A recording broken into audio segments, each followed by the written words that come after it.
Good morning. My name is Jane Pryne, and I'm the interim superintendent at Sequim School District. Welcome to Rise and Pryne. This Friday morning, I have two very special guests with me, Gray Wolf Elementary Principal Donna Hudson and Assistant Principal Jennifer Lopez. These two are a dynamic duo, and I appreciate them and their leadership. Today, we're going to get to know them a little bit better and hear about this year at Gray Wolf Elementary.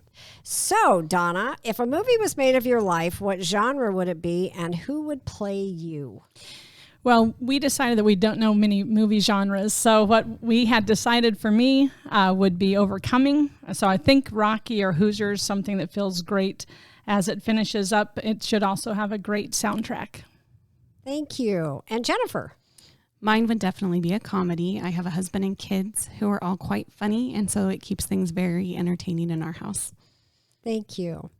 All right. As we, when you look at your team and the systems you have in place, what are the one or two bright spots in Gray Wolf that you are most proud of, Donna?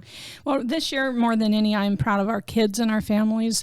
Families did not expect COVID, nor did we, but our families have really risen. They've become even better partners to us this year than they maybe were last year. They're so focused. We're counting on them for so much of the instruction that our kids are getting. And then I just also appreciate the kids and the hard work, the grit that they've shown, how they continue to be excited about school when I think school is not as easy for them as it was before. They're having to do a lot of different things. And the counterpart to that would be our staff. Our paraeducators have really risen this year. They have carried a big burden for all of our Tier 2 and Tier 3 students. And so I'm very appreciative to our paraeducators. Our teachers have also been kind of educational warriors this year and have worked, I think, above and beyond to really take what they are used to teaching in a classroom, convert that all to an electronic format, and still make personal connections with our kids. So I'm loving both the families and our staff this year. I think they've really, if you are looking at bright spots, that is what is bright for me this year. Great. Thank you. And Jennifer, how about you? Well, I would add to that a specific shout out to our special education team. They have been phenomenal the whole way through with all of the changes. They reshuffle their schedules to meet with students online or in person, depending on who's here for the AA days, who's here for the BB days, whether we're all remote. And it's been nothing short of just magical to watch them. Even now with kids, a lot of kids back, they still are juggling with online kids and kids in person. It's been just amazing to see. Great, thank you. And hopefully one day in the not too distant future, we'll all be back together in the same building. So, Donna, what are three of your favorite authors and why? So my first favorite kind of educational world is Jim Collins. I myself am a data nerd, and his book is really about data. But the underlying, really, what the book is about is leadership. And I love to read and find new ways to improve myself as a leader of a building. He really talks about how leaders and leadership impact an organization, and that's really a focus I have. I want to try and always improve what I do to help make Gray Wolf a better school. The second is J.K. Rowling, and I love her for two reasons. First, I read those right after I finished my master's degree, and I had really read for the last 10 years just educational books, and it was the first book that I had read for fun, and I just loved it. But then as I read the books, I really loved that, the stories about showing just how hard work and being a good thinker, teamwork, working together with your team really gets you from tough situations. You can overcome anything. So I love the Harry Potter books for that reason. I encourage kids to read them for the same reason.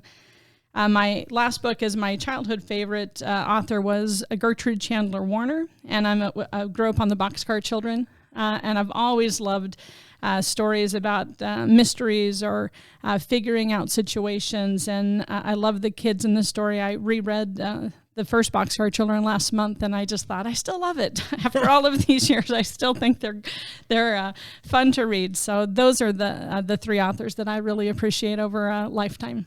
Thank you. And so that kind of speaks volumes about you as far as from the beginning of your reading to current, what you're doing currently. Yeah. Thank you. And Jennifer, who are your three favorite authors and why? So my first would be Stephen Covey, and I discovered his 7 Habits of Highly Effective People book when I was first starting out as a teacher, and subsequently read the 7 Habits of Highly Effective Families and Highly Effective Kids. I had a student council at Grey Wolf at that time, and I led the kids through that book, and it was just powerful to know that this is what it takes to succeed, and to teach that to kids. It was a great time. My second would be Ross Greene. One of his greatest books was Raising Human Beings. There's others that we've done as book studies at Grey Wolf, but it's just something to always keep in mind that our children are going to be adults, and we're trying to get them there, and we want them to be successful. And so taking a look at how do we collaborate with them rather than dictate their lives, and how do we use our relationships with them and not just power over them to really help raise them into the people they're going to be. And I think that's just so great. My last one is Robert Munch. The highlight of my day every day is reading at bedtime with my kids, and we love a silly book, and his are very, very silly. He's also got that clincher, Love You Forever, where you cry every time. But I just love him. Well, that book, Love You Forever, I can't read that without starting to cry. And I give it to everybody that I know that has a new baby with a new outfit, because I thought, you will keep this book forever. Absolutely. And I have a boy, so there you go. It makes me cry even more. Well, thank you. And now, Donna, what changes, and I think you alluded to this a little earlier, but what changes have you made in your school during this COVID-19 pandemic that have helped you navigate and move forward? Well, I think we really tried to be proactive last March when the state closed down schools. We, as a staff, committed to a ton of professional development around social and emotional learning. We did a lot of those as an entire staff. We did a lot independently. We always knew that this is going to be we didn't know that it was going to go on for a year or more, but we did know it was going to be hard for kids to be sent home from school and have that part of their life that they really count on for structure to change. So as a staff, I think we have just done so much to try and receive students back in a way that helps them feel comfortable and helps them understand kind of what's happening in the world. And so I think that's a big change that we've made, just how we're trying to view kids, not academically first, but as little people who have been through a lot first. The other thing, Jen and I spent most of our summer really working on the plan for this year. We communicated with our staff. We tried to control the things we could control, because so much of the last year has not been within our control. And then we've really tried to develop a schedule both internally and for the way we bring kids onto campus and send them home, of how we walk in our hallways, just our procedures, a lot of work to try and really make Grey Wolf a safe place for kids, but not feel sterile or institutional. And I think we've had great success. I feel happy with that work that we've done.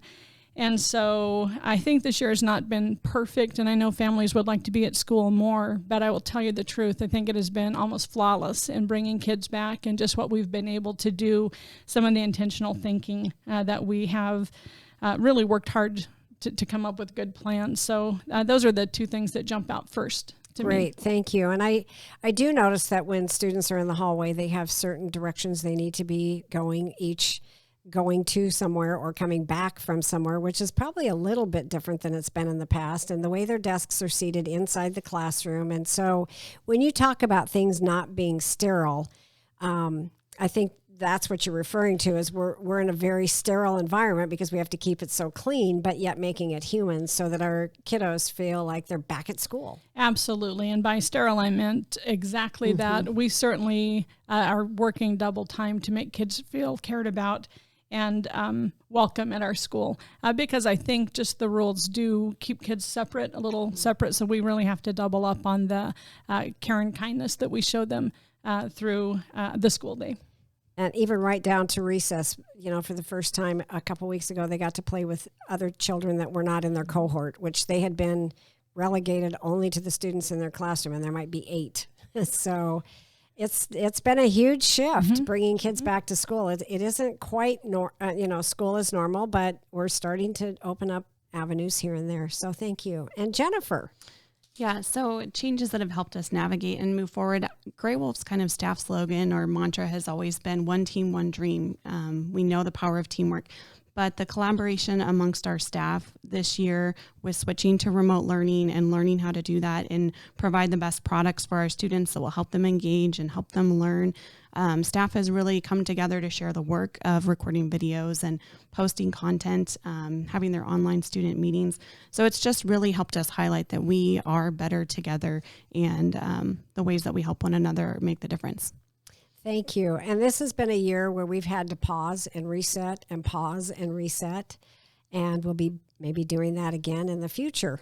So again, I would like to thank Donna Hudson and Jennifer Lopez, our two administrators at Grey Wolf, who have Hope and Grit as their mascots, and Hope and Grit with their students and their staff. Thank you very much. Thank you. Thank you.